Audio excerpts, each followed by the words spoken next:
नमस्कार, आप सभी का हार्दिक स्वागत, अभिनंदन, आदाब, आभार, इस्तकबाल, खैर मकदम है कलाम एकेडमी के डिजिटल प्लेटफॉर्म पर, जहां पर इस विशेष वीडियो में हम दो महत्वपूर्ण संज्ञानात्मक सिद्धांतों पर चर्चा करेंगे। पहले हम मॉडर्न कॉग्निटिव थ्योरी पर बात करेंगे, जिसके प्रवर्तक हैं डेविड ऑस्बेल, और दूसरी हम बात करेंगे मानवतावादी या ह्यूमनिस्टिक अप्रोच जो है उससे जुड़े हुए अधिगम सिद्धांत पर, जिसके प्रवर्तक हैं कार्ल रोजर्स। तो कार्ल रोजर्स और डेविड ऑस्बेल के सिद्धांत के ऊपर आइए चर्चा करते हैं। सबसे पहले बात करते हैं डेविड ऑस्बेल के सिद्धांत की, जिनको हम हिंदी भाषा में अपनी सहूलियत के लिए आसुबेल बोल दिया करते हैं, जबकि उनके नाम का वास्तविक उच्चारण जो है वो ऑस्बेल है।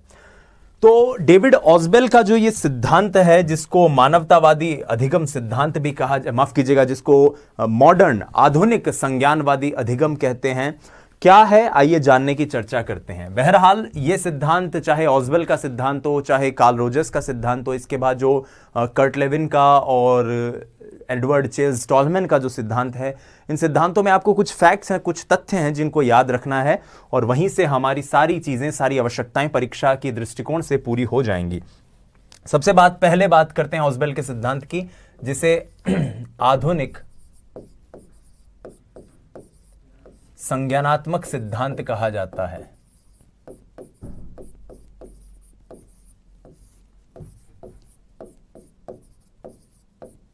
ये एक शब्द आपको याद रखना है, मॉडर्न कॉग्निटिव थ्योरी। बहुत सारे संज्ञानात्मक सिद्धांत हैं, लेकिन आधुनिक सिद्धांत जिसे कहा जाता है वो है ऑस्बेल का सिद्धांत। पहला पॉइंट।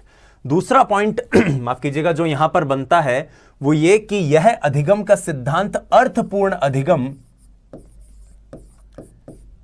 या सार्थक अधिगम की बात करता है। अर्थपूर्ण अधिगम की बात करेगा, सार्थक अधिगम की बात करेगा, और इस अर्थपूर्ण सार्थक अधिगम प्रक्रिया के कारण, इस मीनिंगफुल लर्निंग थ्योरी के कारण भी यह सिद्धांत काफी ज्यादा प्रचलन में है। अब आइए पॉइंट टू पॉइंट एनालाइज करते हैं डेविड ऑस्बेल के इस सिद्धांत को। तो इसे संज्ञानात्मक सिद्धांत क्यों कहते हैं, क्योंकि यह संज्ञानात्मक सिद्धांत क्यों कहा जाता है, सबसे पहला पॉइंट यहां पर यही आता है।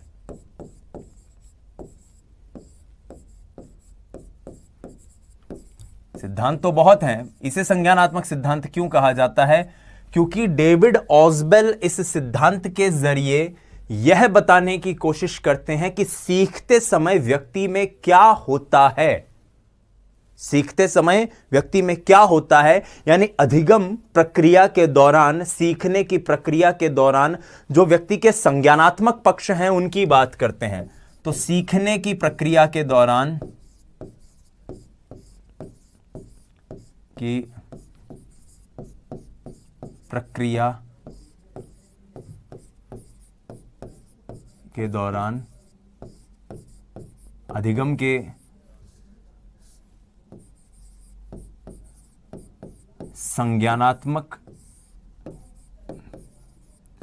पक्ष की बातचीत यह करता है सिद्धांत, क्योंकि इसीलिए इसे संज्ञानात्मक सिद्धांत कहते हैं।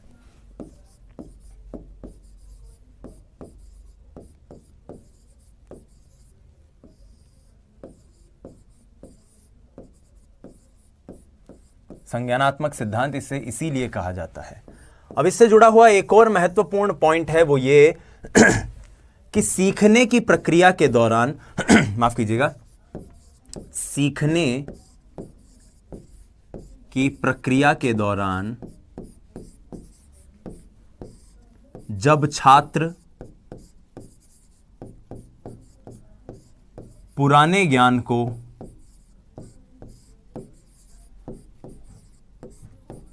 नए ज्ञान के साथ जोड़ता है,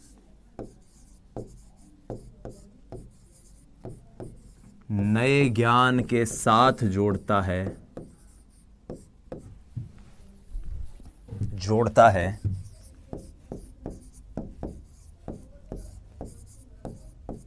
तो उसकी संज्ञानात्मक स्थिति में कैसे परिवर्तन आते हैं?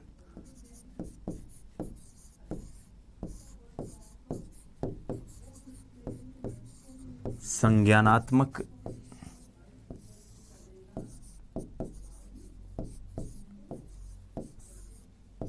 स्थिति में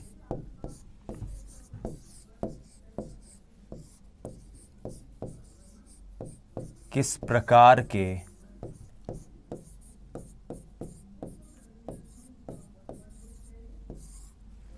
परिवर्तन आते हैं। ये पॉइंट भी आपको क्लियर हो गया। तो ऐसे कुछ पॉइंट हैं जो इस सिद्धांत से जुड़े हुए हैं। एक और महत्वपूर्ण पॉइंट है वो ये कि बालक के इस संज्ञानात्मक प्रक्रिया के दौरान, आपने पियाजे को भी पढ़ रखा है, कुछ जानते भी होंगे, नहीं जानते हैं तो आप ऐसा समझिए कि जब भी हम कोई चीज ग्रहण करते हैं, जब भी हम कोई चीज सीखते हैं, तो सीखने की प्रक्रिया में क्या हुआ होगा, कुछ पहले से ज्ञान होगा और एक नई सूचना, एक नया ज्ञान जब आया होगा तो हमारी पूरी उस संरचना में, उस पूरे कॉग्निटिव स्ट्रक्चर में उस नए ज्ञान के आने के कारण कुछ बदलाव हुए होंगे। ऐसा ही हुआ होगा। तो यहां पर दो शब्द हैं जो बड़े कारगर हैं, उन शब्दों को हमें समझना है, उन शब्दों को याद रखना है। वो दो शब्द इस प्रकार हैं साथियों। पहला है संज्ञानात्मक संरचना।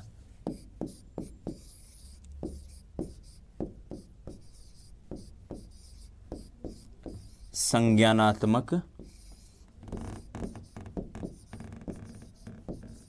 संरचना। संज्ञानात्मक संरचना कॉग्निटिव स्ट्रक्चर से अभिप्राय है व्यक्ति में मौजूद पूर्व ज्ञान का भंडार, पुराना ज्ञान जो उसमें है, उस बालक में, उस व्यक्ति में, उसका भंडार। और दूसरा जो शब्द है वो है आत्मसातकरण।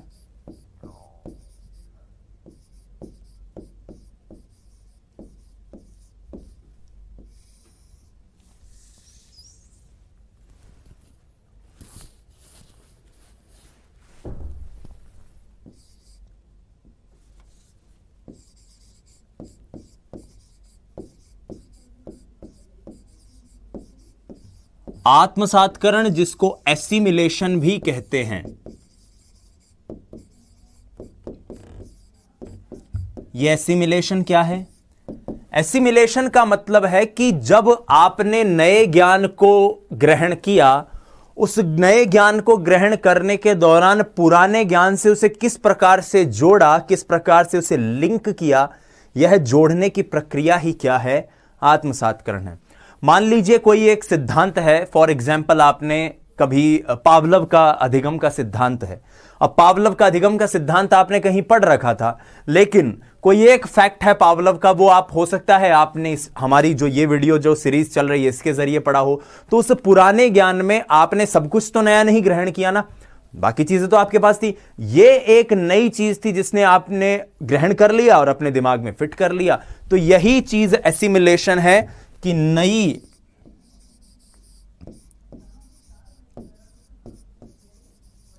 अनुभूतियों को सार्थक ढंग से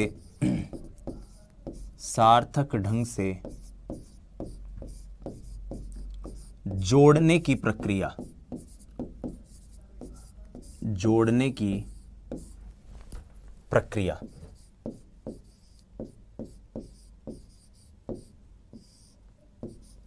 नई अनुभूतियों को सार्थक ढंग से जोड़ने की जो प्रक्रिया है वो आत्मसातकरण है। इसको आत्मसातीकरण भी कह सकते हैं, इसे एसिमिलेशन भी कहा जाता है, कई पुस्तकों में इसे इंटरनलाइजेशन भी कहा जाता है। बहरहाल आइजबेल के इस सिद्धांत से जुड़ा हुआ एक फैक्ट है जो आपको किसी भी सूरत हाल में मिस नहीं करना है, और वो फैक्ट है, बहुत इंपॉर्टेंट फैक्ट, कि यह सिद्धांत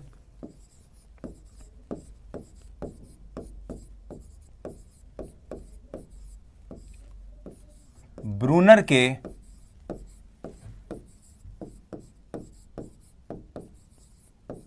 संज्ञानात्मक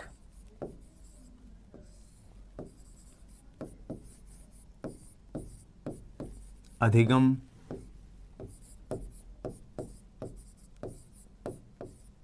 सिद्धांत के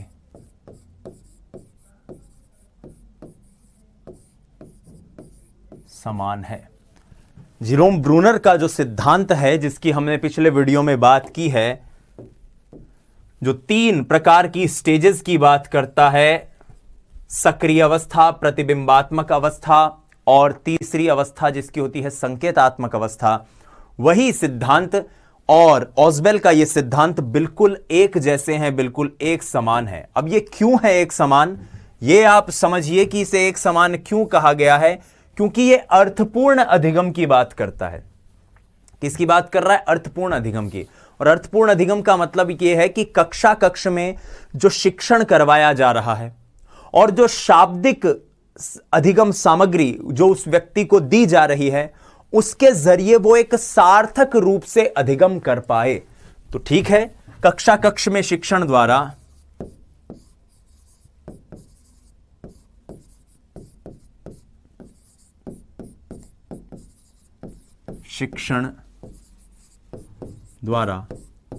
और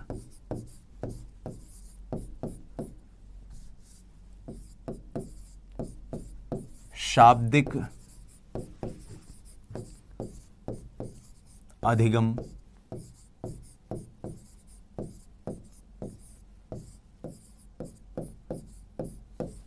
सामग्री द्वारा, या फिर कक्षा कक्ष के शिक्षण का जो शाब्दिक अधिगम सामग्री दी जा रही है, उस अधिगम सामग्री का किस प्रकार से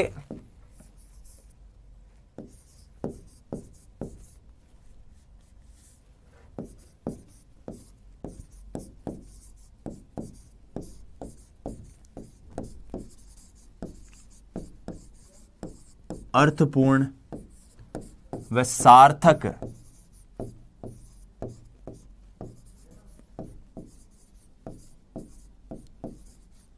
अधिगम हो, इसी की विवेचना यह सिद्धांत करता है। तो यह सिद्धांत इसी बात की विवेचना करता है कि किस प्रकार से जो शाब्दिक अधिगम सामग्री है, जो कक्षा कक्ष शिक्षण है, उसके जरिए सार्थक और मीनिंगफुल लर्निंग हो। इसके आधार पर इन्होंने सीखने के 4 प्रकारों का या अधिगम के 4 प्रकारों का वर्गीकरण किया है या वर्णन किया है। पहला है रटकर सीखना, जिसे रोट लर्निंग कहते हैं।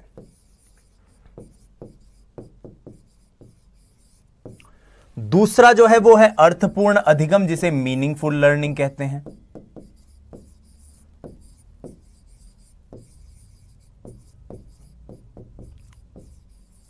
तीसरा है इसके अंतर्गत अभिग्रहण अधिगम, जिसे रिसेप्टिव लर्निंग या रिसेप्शन लर्निंग कहते हैं।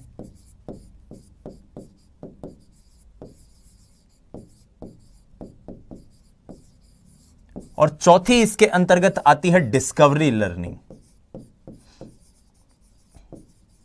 डिस्कवरी लर्निंग का संप्रत्यय आप जानते हैं कि जीरोम ब्रूनर द्वारा दिया गया है। 2018 ग्रेड 1 में यह क्वेश्चन पूछा भी गया है, जीरोम ब्रूनर उसका आंसर था। लेकिन इस तरह की चीज आपको देखते ही दिमाग में यक्ष प्रश्न पहला आपके ये आता है कि सर दोनों ऑप्शन आ जाएं तब क्या करना है। तो टेंशन मत लीजिए, दोनों ऑप्शन या तो आएंगे ही नहीं, आएगा तो आपको जीरोम ब्रूनर के साथ ही जाना है। क्योंकि डिस्कवरी लर्निंग जैसी अवधारणा, इंडक्टिव लर्निंग के माध्यम से इस अवधारणा को सबसे पहले विश्व के सामने जो व्यक्ति लेकर आए थे वो जीरोम ब्रूनर ही थे।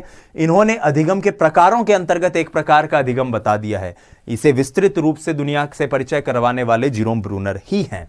आइए अब अधिगम के इन 4 प्रकारों की विवेचना करते हैं और जानने की कोशिश करते हैं कि किस प्रकार से डेविड ऑसबेल रटकर सीखने की, अर्थपूर्ण अधिगम की, अभिग्रहण अधिगम की और अन्वेषण अधिगम की, अन्वेषण रूप से सीखने की पैरवी करते हैं।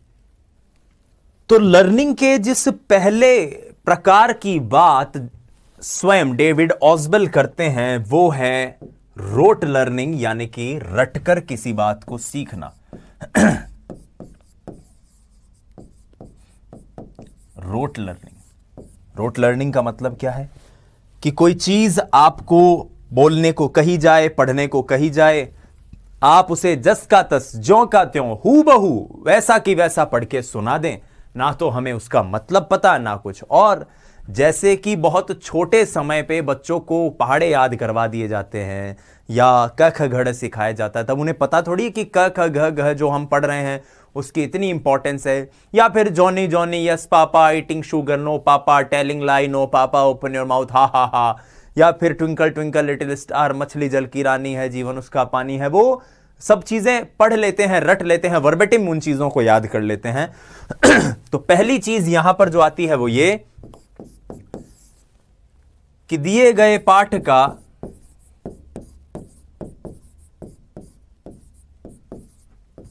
पाठ को यथावत, ज्यों का त्यों, जस का तस, हूबहू, वर्बेटिम, बिना सोचे समझे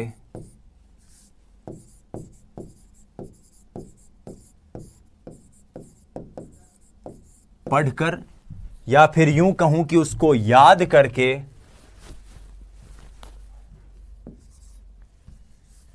पढ़कर पुनरुत्पादन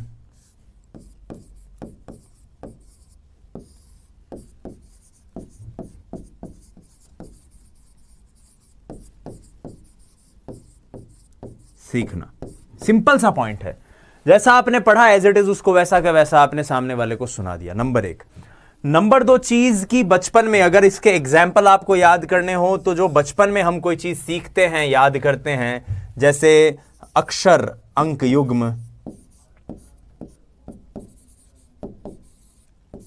अंक, युग्म, और नर्सरी की जो कविताएं हैं,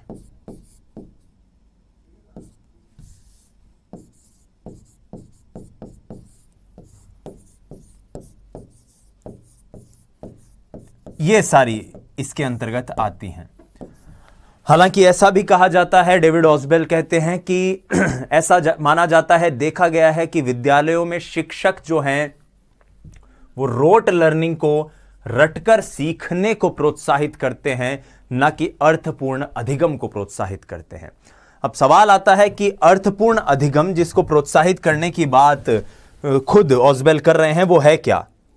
तो अर्थपूर्ण सीखना जिसको कहा गया है मीनिंगफुल लर्निंग, जिसके नाम में ही मीनिंगफुल है यानी सार्थक है, इसका मतलब क्या है?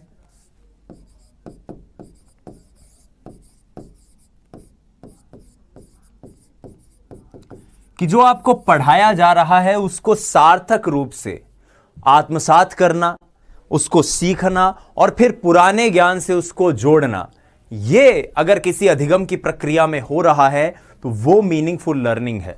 ठीक है, समझ रहे हैं?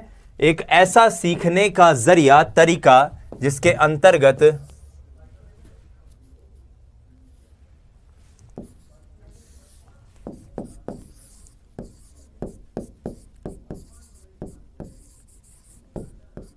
शिक्षार्थी का किसी पाठ को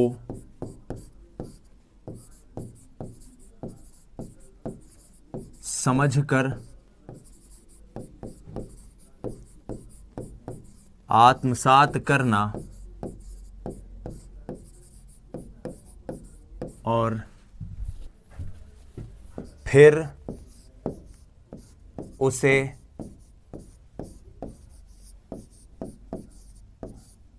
पुराने ज्ञान से जोड़ना। किसी बात को सीखकर समझकर आप आत्मसात कर रहे हो और उसे पुराने ज्ञान से जोड़ रहे हो, यह आपका अर्थपूर्ण अधिगम है। और इसीलिए इस अधिगम को अर्थपूर्ण आत्मसातकरण भी कहते हैं।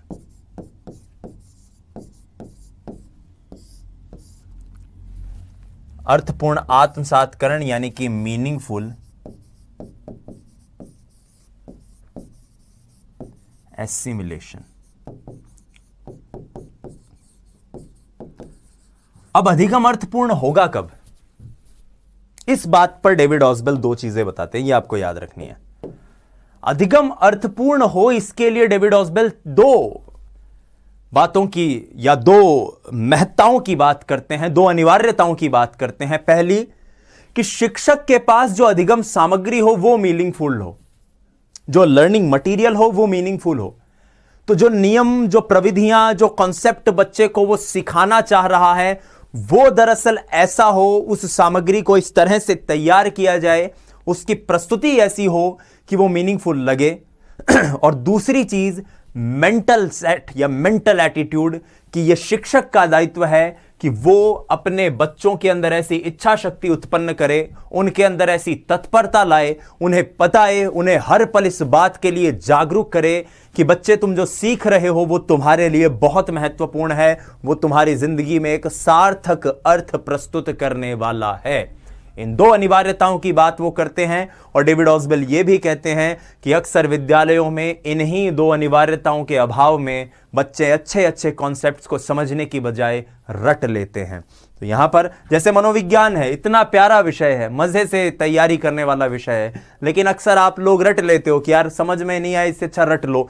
तो अगर इसे समझा जाए, अगर इसे आप प्यार से पढ़ो, मस्ती करते हुए पढ़ो, इसको अगर अपने निजी जीवन के अनुभवों के साथ रिलेट करते हुए चलो, तो मेरे ख्याल से इससे सरल कोई विषय ही नहीं है। आइए अब उन दोनों अनिवार्यताओं की बात कर लें जिसकी बात डेविड ऑस्बेल करते हैं। पहला,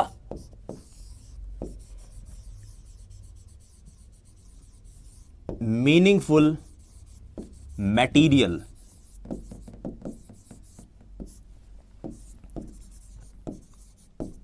अर्थपूर्ण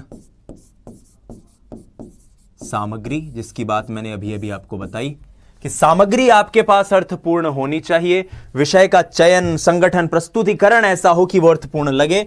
और दूसरा,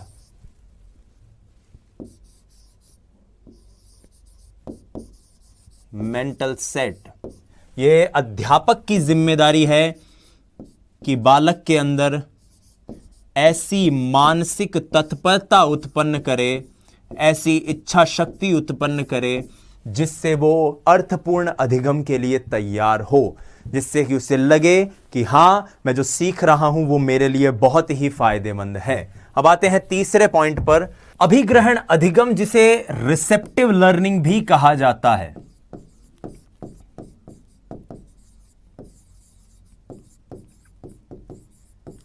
रिसेप्टिव लर्निंग या रिसेप्शन लर्निंग, क्या है ये रिसेप्टिव लर्निंग? ऐसा मान लीजिए कि अधिगमकर्ता को या तो कोई शिक्षण सामग्री बोलकर बताई जाए, और या ऐसा हो सकता है कि उसको वो शिक्षण सामग्री लिखकर दे दी जाए। जैसे कुछ चीजें मैं यहां पर आपको बोल के बता रहा हूं कि ये ना तो लिखेंगे ना कहीं पर ये आपको लिखी हुई मिलेगी, आपको बस इसको ऐसे समझ लेना है। और कुछ चीजें मैं कह देता हूं, आपको अक्सर देखा होगा कि आपने कि भाई देखो ये चीजें मैं यहां लिख नहीं रहा हूं, आपको नोट्स में सारी चीजें एज इट इज लिखी हुई मिल जाएंगी। तो अधिगम सामग्री या तो आपको लिखकर दे दी जाए या बोलकर समझा दी जाए, और उसको आप स्वयं आत्मसात करें। उस नए ज्ञान को पुराने ज्ञान के साथ आप किस प्रकार से जोड़ लें, यही अभिग्रहण अधिगम है। तो यहां पर जब शिक्षण सामग्री या अधिगम सामग्री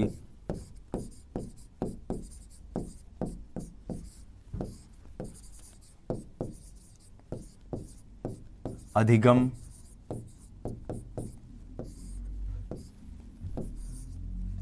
कर्ता के समक्ष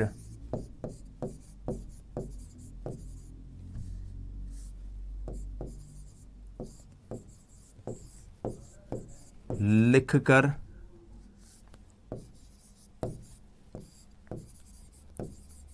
अथवा बोलकर प्रस्तुत की जाए,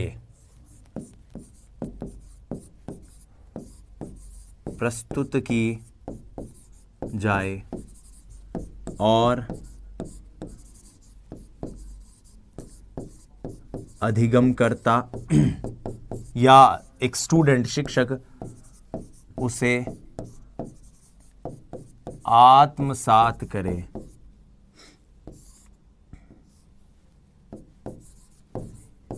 तो यह अधिगम कौन सा होगा? यह किस प्रकार की लर्निंग है? यह रिसेप्टिव लर्निंग है कि आपको कोई चीज कैसे दी जा रही है और आप उसको किस प्रकार से आत्मसात कर रहे हो। अब अमूमन शिक्षक भी मानते हैं, लोग भी मानते हैं कि जब शिक्षण सामग्री बच्चों को लिखकर ही प्रस्तुत की जा रही है या जब केवल बोलकर प्रस्तुत की जा रही है, तो ऐसे में केवल रटंत अधिगम या रटकर ही अधिगम हो सकता है, रोट लर्निंग ही हो सकती है, जबकि ऐसा नहीं होता। ऑसबेल कहते हैं कि इस प्रकार से अधिगम दो प्रकार का हो सकता है। ये जो रिसेप्टिव लर्निंग है, ये जो अभिग्रहण अधिगम है, ये दो प्रकार से हो सकता है। तो पहला क्या है? रटकर अभिग्रहण अधिगम।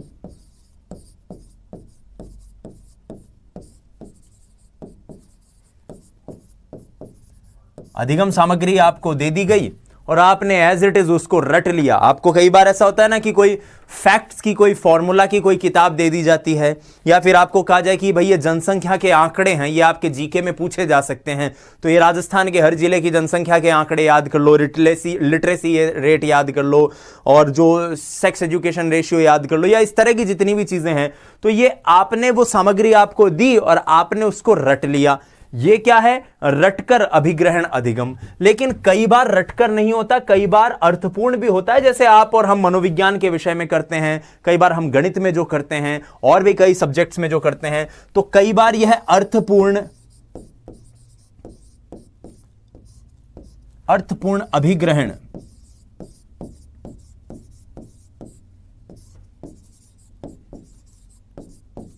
अधिगम भी होता है। कई बार चीजें व्यक्ति अर्थपूर्ण ढंग से भी सीखता है, तो ऑसबेल इसकी भी बात करते हैं। ठीक इसी प्रकार से जो दूसरा लर्निंग का तरीका उन्होंने बताया वो है अन्वेषण सीखना, यानी कि डिस्कवरी लर्निंग। और डिस्कवरी लर्निंग में क्या है?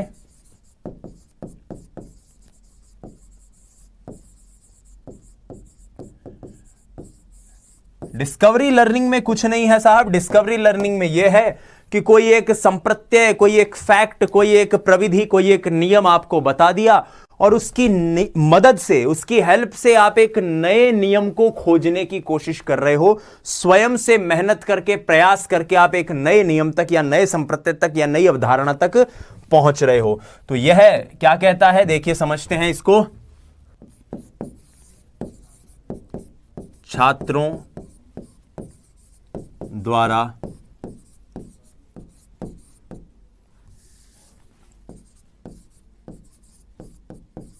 उपलब्ध शिक्षण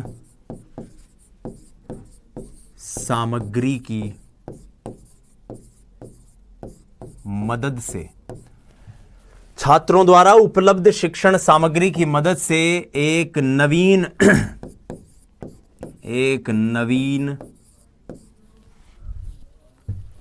अवधारणा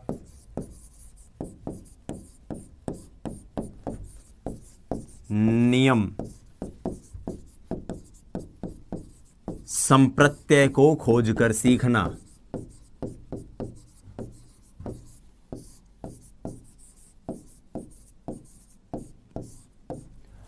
अब ऐसा मान लेते हैं कि जब डिस्कवरी लर्निंग होगी तो ये तो हमेशा ही मीनिंगफुल होगी।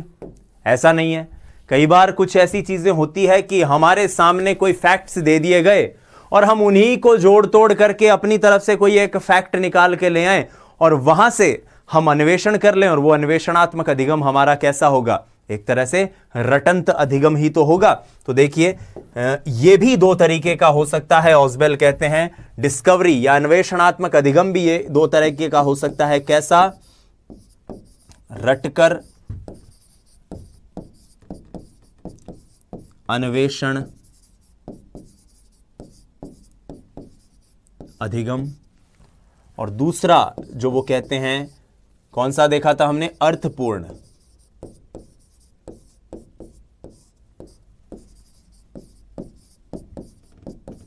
अन्वेषण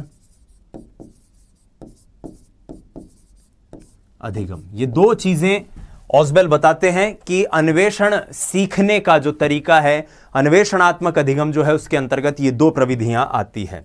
अब यहां पर जो हमने बात करी है अब तक, अगले पिछले 10-15 मिनट में, उसको थोड़ा सा हम एक तरह से समराइज कर लेते हैं दो प्रकार के अधिगम की प्रविधियां हैं, पहला है अन्वेषण और दूसरा है अभिग्रहण। अभिग्रहण जस का तस आपको कोई चीज दी और आपने उसको आत्मसात कर लिया, और अन्वेषण मतलब कोई चीज, कोई फैक्ट आपको मिला जिसकी मदद से आपने एक नया फैक्ट ढूंढने की कोशिश करी या नया तथ्य ढूंढने की कोशिश करी।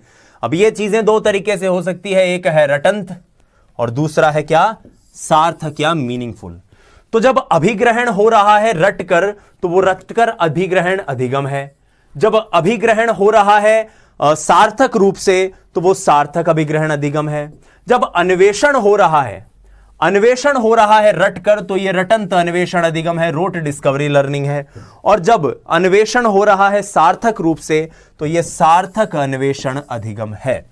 ये यहां पर एक पूरी जो एक तरह से डिस्कवरी है, पूरे एक रिसर्च है, पूरी एक तरह से कह सकते हैं समराइजेशन है। हमने जो 4 प्रकार के अधिगम के तरीके देखे, किसके, डेविड ऑस्वेल के। आइए अब डेविड ऑस्वेल बात करते हैं कि आत्मसात्करण भी 4 तरीके का हो सकता है, एसिमिलेशन भी 4 तरीके का हो सकता है। वो 4 तरीके कौन से हैं, आइए देख लेते हैं। अब आइए जान लेते हैं आत्मसात्करण कितने तरह का होता है। आत्मसात्करण कितने तरह का होता है, इसकी बात, इसकी पैरवी जब करते हैं कौन, डेविड ऑस्वेल, तो क्या कहते हैं, तो ऑस्वेल कहते हैं आत्मसात्करण 4 तरह का होता है। पहले वो चारों नाम जान लेते हैं। पहला तरीका है योगात्मक, दूसरा तरीका वो बताते हैं अधीनस्थ, तीसरा तरीका डेविड ऑस्वेल बताते हैं सह संबंधात्मक,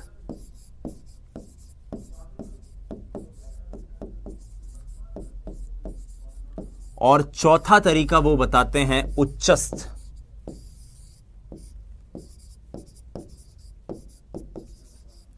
अब क्या है ये चारों नाम, बहुत सरल सा इनका कॉन्सेप्ट है, इसको जान लेते हैं। ऑस्वेल कहते हैं योगात्मक से अभिप्राय है कि सामान्य समानुरूपता के चलते, जनरल कॉन्ग्रुएंस के चलते, सामान्य समानुरूपता के चलते आप किसी नई जानकारी को अपनी वर्तमान संज्ञानात्मक संरचना में जोड़ें। किसी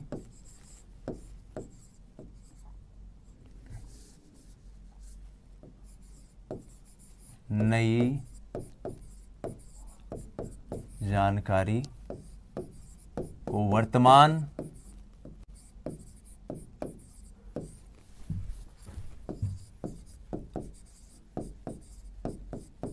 संज्ञानात्मक संरचना में जोड़ना। सिंपल सा फैक्ट है। माने गैस के बारे में आप जान रहे हैं, तो गैस के बारे में आपने भार की बात जान ली, आपने उसके तापमान के बारे में जान लिया, और सामान्य समानुरूपता के चलते आपने इन दोनों जानकारियों के जरिए अपनी वर्तमान संज्ञानात्मक संरचना में एक परिवर्तन कर लिया और आपने उन जानकारियों को आत्मसात कर लिया।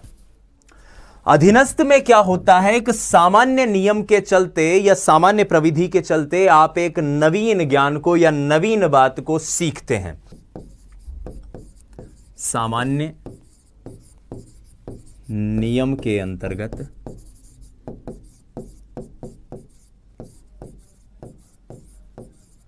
नवीन बात को सीखते हैं। अब हालांकि क्या होता है कि ये जो नवीन जानकारी होती नवीन है, अर्थपूर्ण है, लेकिन उसके बावजूद अधीनस्थ में ये इतनी महत्वपूर्ण नहीं होती कि इसको बार बार उपयोग में किया जाए। इसका उपयोग कम होता है। जैसे पर्यायवाची, अब एक शब्द है, मान लीजिए कमल। अब कमल का फूल हम सभी बोलेंगे, कमल का फूल है, लेकिन इसके पर्यायवाची तो पंकज भी हैं, नीरज भी हैं, राजीव भी हैं। तो क्या हम कभी सामान्य बातचीत के दौरान ऐसे बोलते हैं नीरज का फूल है या फिर पंकज का फूल है? ऐसे नहीं बोलते ना। हम नॉर्मल बातचीत में कमल का फूल शब्द ही इस्तेमाल करते हैं। यही अधीनस्थ अधिगम है कि आपने एक नवीन जानकारी तो सीख ली, वो सार्थक भी है, वो यथार्थपूर्ण भी है, लेकिन उसका उपयोग कम हो रहा है। सहसंबंधात्मक का मतलब है कि आपने जो नवीन जानकारी सीखी है उसकी मदद से, उसकी बदौलत आपका जो पूर्व ज्ञान है उसे आप परिष्कृत करें, उसे आप परिमार्जित करें और उसे आप और व्यवस्थित करने की, उसे और इनहैंस करने की, उसका उन्नयन करने की कोशिश करें। तो सहसंबंधात्मक का मतलब है कि नवीन जानकारी की मदद से या नवीन तथ्य की मदद से या नवीन ज्ञान की मदद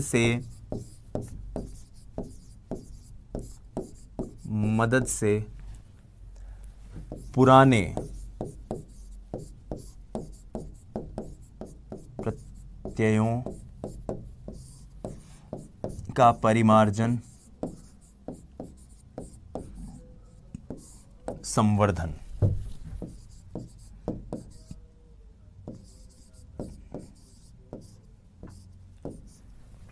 जैसे हम अधिगम के केस में आप करते हैं, आप जैसे एक बार आपने मान लीजिए पहले कभी तैयारी करी होगी, आपने अधिगम पढ़ा, अभी आप जब नई जानकारियां अधिगम के बारे में आपको मिल रही हैं तो आपको पता चल रहा है कि हाँ, पुरानी जानकारियों में ये गड़बड़ थी, ये गलतियां थी, ये चीजें मुझे नहीं पता थी, इनको और जोड़ते जाओ और बेहतर करते जाओ अपनी जानकारी को। तो नवीन ज्ञान की मदद से पुराने संप्रत्यों का आप किस प्रकार से परिमार्जन कर रहे हैं, किस प्रकार से आप संवर्धन कर रहे हैं, वो इसके अंतर्गत आता है। और उच्चस्थ से अभिप्राय है कि एकीकृत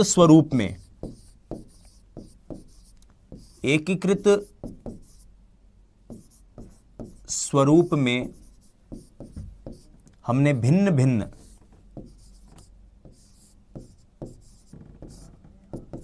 संप्रत्यों के बारे में जाना और इन संप्रत्यों की मदद से आप एक नवीन संप्रत्यय के बारे में चीजें जान लें।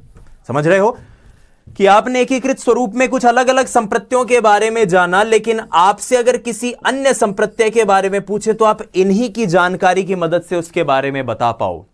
मान लीजिए आपको किसी ने कबूतर की सारी विशेषताएं बता दी, आपको तोते की विशेषता बता दी, पढ़ ली आपने चिड़िया की विशेषता पढ़ ली, आपने कौवे की विशेषता पढ़ ली, आपने बुलबुल की विशेषता पढ़ ली, और फिर एक दिन कोई आपसे कहे कि भाई साहब पक्षियों की विशेषता बताओ, तो आपको इससे पहले पक्षियों की विशेषता अलग से नहीं पता थी, लेकिन इन संप्रत्यों की मदद से आप पक्षी के बारे में एक समग्र जानकारी, इन सारी जानकारियों के जरिए आप बता सकते हैं या दे सकते हैं। यही उच्चस्थ अधिगम है। तो भिन्न भिन्न संप्रत्यों के बारे में जानने से एक नवीन संप्रत्यय के बारे में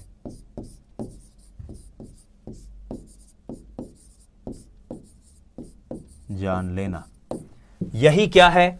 यही आत्मसात्करण का चौथा तरीका है जिसकी बात डेविड ऑस्बेल करते हैं। तो प्रिय साथियों, यहां पर हमने ऑस्बेल के सिद्धांत के अंतर्गत जो 4 प्रकार के आत्मसात्करण हैं उनको जानने की कोशिश की है। आइए आगे बढ़ते हैं।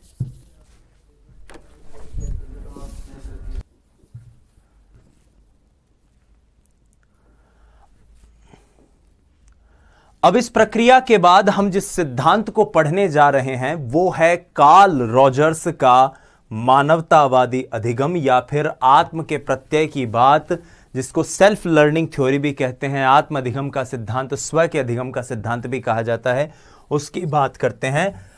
अधिगम की जो मानवतावादी शाखा थी, ह्यूमनिस्टिक अप्रोच की जो शाखा बात करती है, उस शाखा के एक बड़े प्रमुख नाम है कार्ल रॉजर्स।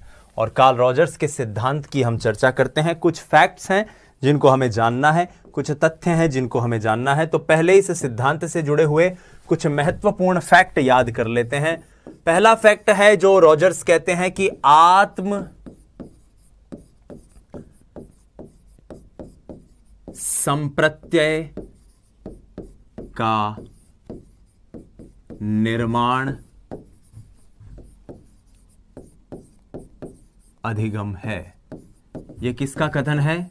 यह कार्ल रॉजर्स का कथन है। तो यह पहला फैक्ट है जो आपको याद रखना है अधिगम को लेकर, कि उन्होंने अधिगम को क्या बताया है? आत्म संप्रत्यय का निर्माण। वो कहते हैं कि व्यक्ति अपनी अनुभूतियों,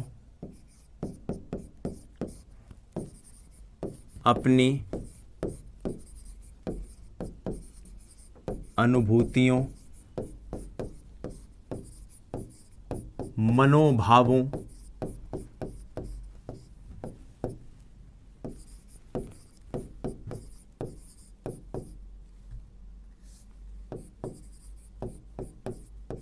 मनोदशाओं के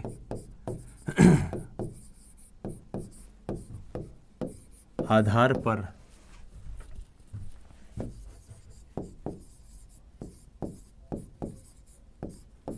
अधिगम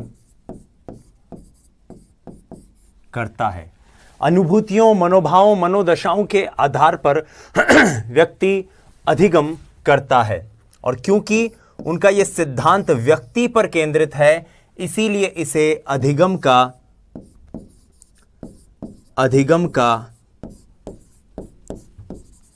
आत्म सिद्धांत या फिर सेल्फ लर्निंग थ्योरी भी कहते हैं। सेल्फ लर्निंग थ्योरी, अधिगम का आत्म सिद्धांत या फिर अधिगम की सेल्फ लर्निंग थ्योरी इसे कहा जाता है। और जो एक और महत्वपूर्ण बात है वो ये कि इस बात का जिक्र इन्होंने अपनी पुस्तक फ्रीडम टू लर्न में किया है। फ्रीडम टू लर्न नाम की इनकी एक पुस्तक है, उसमें इस बात का इन्होंने जिक्र किया है। अब कार्ल रॉजर्स का सिद्धांत आखिर है क्या? 1 मिनट का एक बहुत ही सिंपल सा फैक्ट है जिसके जरिए सीखा जा सकता है इसे। एक आकलन होता है जो व्यक्ति का स्वयं के बारे में होता है, और एक आकलन होता है जो व्यक्ति का दुनिया करती है, दूसरे व्यक्तियों के विचार होते हैं। एक उसके सेल्फ के विचार, ध्यान से समझिएगा, 1 मिनट में इस चीज को समझ जाएंगे, उसके बाद सिर्फ लिखना ही बचेगा। और एक जो उसके बारे में दुनिया मानती है। ऐसा मानते हैं कि व्यक्ति का खुद का जो आकलन उसके लिए होता है या खुद के विचार जो उसके लिए होते हैं उसको बदलना बहुत मुश्किल है, लेकिन वो हमेशा यह चाहता है कि दुनिया उसके बारे में अच्छा सोचे। आप खुद जानते हैं कि मैं कितना पढ़ने वाला हूं, नहीं पढ़ने वाला, लेकिन आप हमेशा यह जानते हैं कि बाहर के लोग, आपके माता पिता, आपके आस पड़ोस वालों को ऐसा लगता है कि ये पता नहीं कितना पढ़ता होगा। और कई बार इस डर में आपको लगता है कि कहीं इनके सामने ये इमेज खराब नहीं हो जाए, तो अपने को वास्तव में पढ़ना चाहिए, अपने को और पढ़ना चाहिए, अपने को और इंप्रूव करना चाहिए, क्योंकि लोगों की एक्सपेक्टेशंस आपसे बहुत ज्यादा हैं। एक बेसिक सरल ढंग से अगर इसको समझे तो हम अधिगम को ऐसे ही कह सकते हैं कि जो ये आत्म का प्रत्यय, ये जो स्व का प्रत्यय है, या ये जिस आत्म के संप्रत्यय का निर्माण व्यक्ति करता है, यही अधिगम है। इसी प्रक्रिया के अंतर्गत व्यक्ति का अधिगम होता है। और इसी के बीच अगर अंतर आ जाए, जो लोग उसे मानते हैं और जो खुद वो है, उसमें अगर बड़ा व्यापक अंतर आ जाए, एक तो मैं सोचूं कि यार मैं कोई बहुत सामान्य सा आदमी हूं, लोग मुझे मान रहे, पता नहीं मैं कौन हूं, और मैं भी अगर अपने आप में यही सोचने लग जाऊं तो एक बहुत बड़ा अंतर आ जाएगा। और उस अंतर के कारण क्या होगा? असंतुलन क्रिएट हो जाएगा। अक्सर लोगों के द्वारा जो विचारधारा है उसको और बेहतर बनाने में, और बेहतर करने में, लोगों के द्वारा उसकी जो अनुभूतियां हैं उनको और बेहतर करने के चक्कर में ही व्यक्ति अधिगम करता है। यही बात कार्ल रॉजर्स कहते हैं। आइए कार्ल रॉजर्स के अधिगम को बहुत डिटेल में समझने की कोशिश करते हैं। रॉजर्स कहते हैं कि मानव एक मनोशारीरिक प्राणी है। मानव एक मनोशारीरिक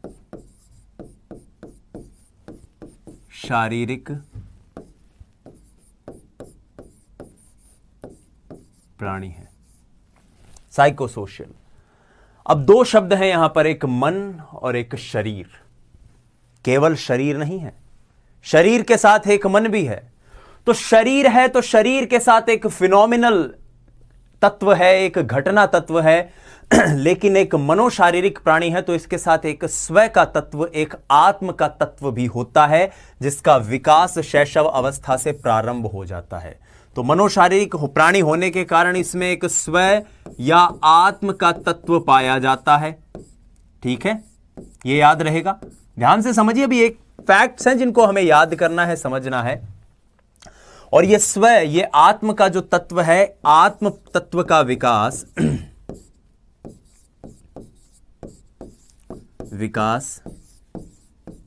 शैशवावस्था से प्रारंभ हो जाता है।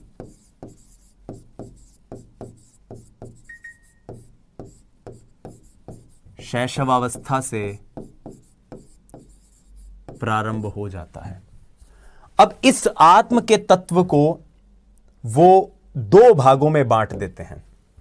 यहां से जो मैंने अभी दो बॉक्स बना के आपके सामने बात कही थी, पहला आत्म का संप्रत्यय, आत्म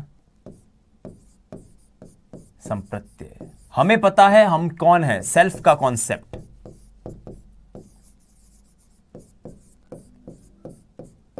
और दूसरा आइडियल सेल्फ, आदर्श आत्म, आदर्श स्व, आदर्श आत्म,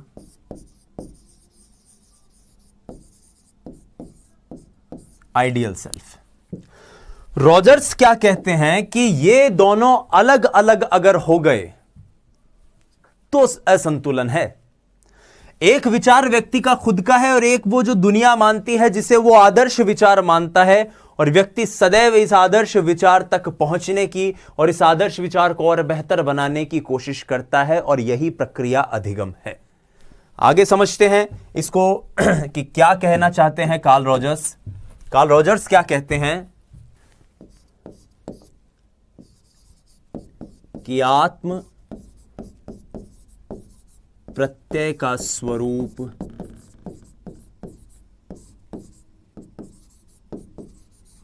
स्थायी होता है।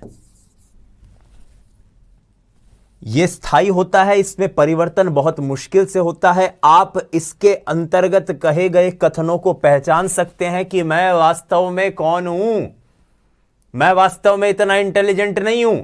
एक सरल भाषा में, सहज भाषा में, लेमन टर्म्स में बात करें तो। लेकिन दूसरी चीज यहां पर क्या हो रही है, दूसरी चीज यहां पर यह हो रही है कि उसके बारे में अन्य व्यक्तियों द्वारा विकसित जो छवि है, अन्य व्यक्तियों द्वारा विकसित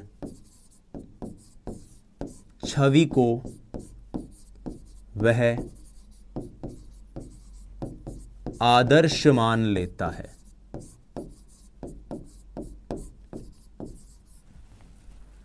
और इसी आदर्श छवि को और बेहतर करने की कोशिश करता है, इसका विकास करने की कोशिश करता है, और यही प्रक्रिया क्या होती है, अधिगम होती है। मैं तो पढ़ने में होशियार नहीं हूं, लेकिन मेरे घर वाले मानते हैं कि मैं पता नहीं सेकंड ग्रेड क्लियर कर लूंगा, तो मैं उसी छवि का विकास करने के लिए अच्छे से मेहनत करूंगा और एग्जाम क्लियर करूंगा। फिर घर वालों ने माना कि यार ये सेकंड ग्रेड क्लियर कर सकता है, समाज मानने लगा है, व्यक्ति ने एक आदर्श छवि मान ली तो ये फर्स्ट ग्रेड भी क्लियर कर सकता है, और आपने फिर मेहनत करी, आप उस छवि को बनाने के लिए, उस छवि के संवर्धन के लिए प्रयास कर रहे हो। फिर मान लीजिए समाज ने मान लिया कि ये तो अगर ये कर सकता है तो ये कॉलेज लेक्चरर भी पास कर सकता है, तो आपने फिर मेहनत करी, उस छवि में संवर्धन करने का प्रयास किया।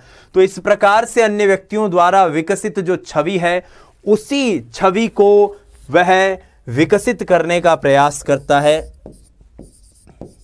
इस छवि को वह विकसित करने का प्रयास करता है,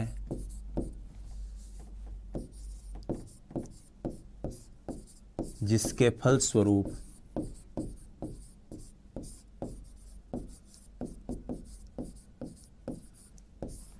अधिगम में वृद्धि होती है।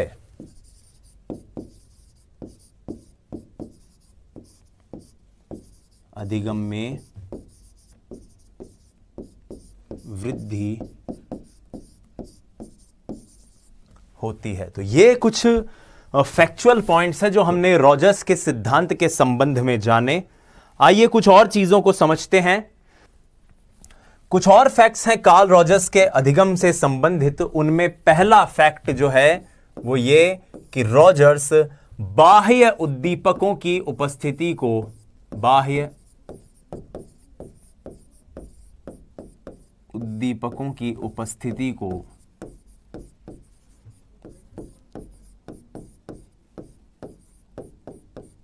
अधिगम में सदैव आवश्यक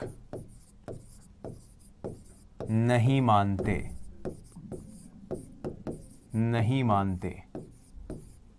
रॉजर्स नहीं मानते कि बाह्य उद्दीपक अधिगम के लिए आवश्यक है। उनका कहना है कि व्यक्ति चेतन और अचेतन दोनों प्रकार की अनुभूतियां ग्रहण कर सकता है, इसीलिए अधिगम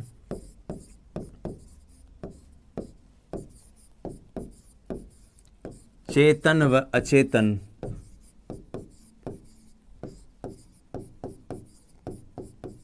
दोनों प्रकार से हो सकता है। देखिए, ये फैक्चुअल सिद्धांत है, आपको ये फैक्ट्स याद रखने हैं और इन्हीं फैक्ट्स से क्वेश्चन बनेगा। दोनों प्रकार से अधिगम चेतन व चेतन दोनों प्रकार से हो सकता है। एक और महत्वपूर्ण पॉइंट जो मानते हैं कार्ल रॉजर्स, और वो ये कि व्यक्ति एक प्राकृतिक अधिगम करता है। व्यक्ति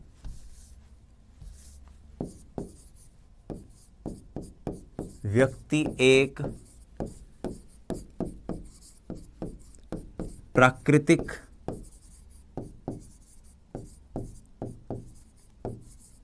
अधिगम करता है। इन्होंने दो प्रकार के अधिगम की बात कही। पहला अधिगम इन्होंने बताया संज्ञानात्मक,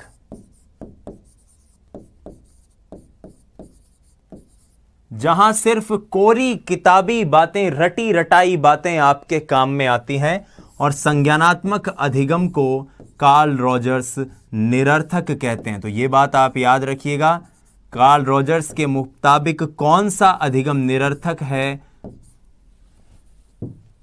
संज्ञानात्मक। दूसरा अधिगम जो वो बताते हैं वो है सार्थक अधिगम, जिसको अनुभवजन्य अधिगम भी कहा जाता है, जिसके नाम से भी कार्ल रॉजर्स का यह सिद्धांत प्रचलित है। अनुभवात्मक या फिर अनुभवजन्य अधिगम, अनुभवात्मक भी इसके लिए शब्द इस्तेमाल होता है, जिसमें व्यक्ति की अनुभूतियां शामिल होती हैं, और यही अधिगम कार्ल रॉजर्स कहते हैं कि सार्थक अधिगम है। तो ये दो तीन फैक्ट्स हैं जो आपको अधिगम को लेकर, कार्ल रॉजर्स को लेकर जानने हैं। आइए अब कार्ल रॉजर्स के अधिगम से जुड़े हुए शैक्षिक निहितार्थ को जान लेते हैं। कार्ल रॉजर्स के एजुकेशनल इंप्लीमेंटेशन जब हम पढ़ते हैं या इंप्लीकेशंस हम पढ़ते हैं, तो पहला पॉइंट जो आपको कंठस्थ रखना है कि यह अधिगम छात्र केंद्रित है, अध्यापक केंद्रित नहीं, शिक्षक केंद्रित नहीं। तो यह है छात्र केंद्रित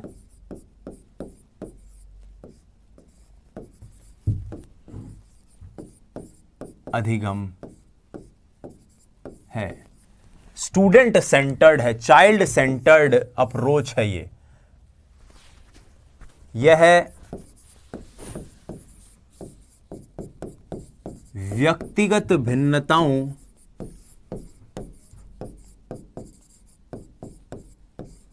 और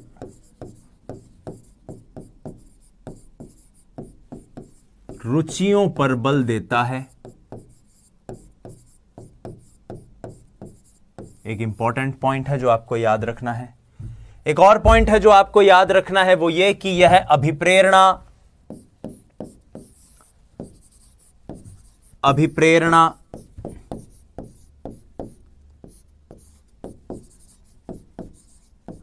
आकांक्षा का स्तर,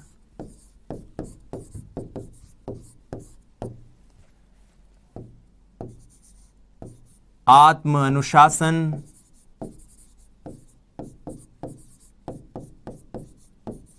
आदि के महत्व को उजागर करता है कि अधिगम में इनका कितना महत्व है। आदि के महत्व को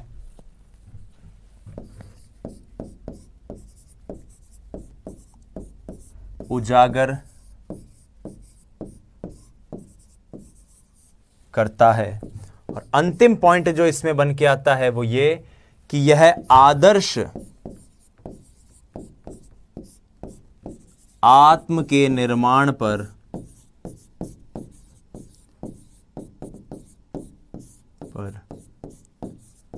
बल देता है। भाई व्यक्तिगत भिन्नता है। एक बच्चा स्कूल में अच्छा क्रिकेट खेलता है लेकिन उसको नहीं लगता कि वो अच्छा क्रिकेट खेलता है, लेकिन बाहर के लोग अगर उसे कहें कि नहीं तू बहुत अच्छा क्रिकेट खेलता है, तू एक दिन देश के लिए भी क्रिकेट खेल सकता है, तुझे मेहनत करनी चाहिए, तो उन लोगों की आकांक्षाओं के स्तर के अनुरूप वो अपनी मेहनत करने की कोशिश करेगा और उस इमेज को प्राप्त करने की कोशिश करेगा। वो चाहेगा कि उसकी जो खुद के लिए छवि है, जो उसका स्व का संप्रत्यय है, जो एक संप्रत्यय आदर्श स्व का है, वो अलग अलग ना होकर एक हो जाएं, वो दोनों में कोई विशेष अंतर ना रहे। ऐसे में यह आवश्यक है कि आत्म अनुशासन, आकांक्षा के स्तर और इन सब को, और एक अध्यापक को भी कक्षा में बालक को हाईली मोटिवेटेड रखना चाहिए कि तुम बहुत कुछ कर सकते हो। ठीक है। और अंतिम पॉइंट जो यहां पर बनता है वो ये, शिक्षक की भूमिका सहयोगात्मक, मित्र व पथ प्रदर्शक की है।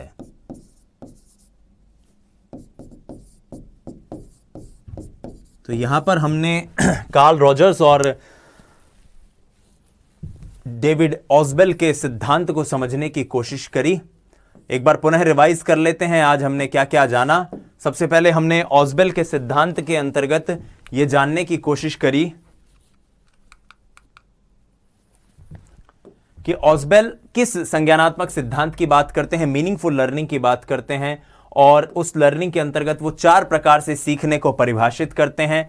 सबसे पहले रटकर सीखना, अर्थपूर्ण सीखना, अभिग्रहण सीखना और अन्वेषणात्मक सीखना।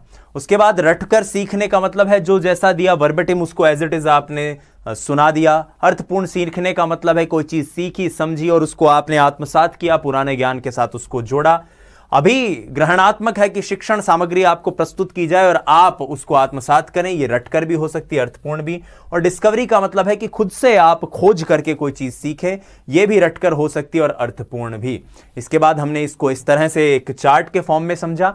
योगात्मक, अधीनस्थ, सह संबंधात्मक और उच्चस्थ नाम से आत्मसातकरण की 2 विधियों को, अधिगम को के तरीकों को हमने जाना। आपके मन में डाउट होगा कि सर इसके शैक्षणिक निहितार्थ क्यों नहीं समझाए, तो याद कीजिए एक पॉइंट है कि आजुबेल का सिद्धांत जो है वो ब्रूनर के सिद्धांत के समानांतर है, तो दोनों में सेम हमारे शैक्षणिक निहितार्थ काम आ सकते हैं। कार्ल रॉजर्स मानवतावादी अधिगम के एक मनोवैज्ञानिक हैं और आत्म संप्रत्यय के निर्माण की बात करते हैं, अनुभूतियों, मनोभावों, मनोदशाओं के आधार पर अधिगम की बात करते हैं। ये कहते हैं कि एक आत्म का संप्रत्यय होता है जो व्यक्ति का खुद का होता है, उसका खुद का परसेप्शन होता है, और एक वो जो उसके बारे में दुनिया मानती है, आदर्श व्यक्तियों का विचार है, यह आदर्श छवि है। और ये छवियां अगर अलग अलग हो गई तो असंतुलन हो जाएगा। व्यक्ति इस आदर्श छवि तक पहुंचने की ही कोशिश करता है और इस आदर्श छवि को और बेहतर बनाना, इस आदर्श छवि तक पहुंचते जाना, यही अधिगम है। और इसी की बात ऑस्बेल करते हैं। संज्ञानात्मक अधिगम को निरर्थक मानते हैं, अनुभवजन्य अधिगम को सार्थक मानते हैं। शैक्षणिक निहितार्थ इसके हमने जाने कि यह एक छात्र केंद्रित उपागम है। बहरहाल बहुत बहुत धन्यवाद, आप इस वीडियो से जुड़े। धन्यवाद। जय हिंद, वंदे मातरम। स्वस्थ रहिए, मस्त रहिए, अपनी तैयारी में व्यस्त रहिए। बहुत बहुत आभार। नमस्कार।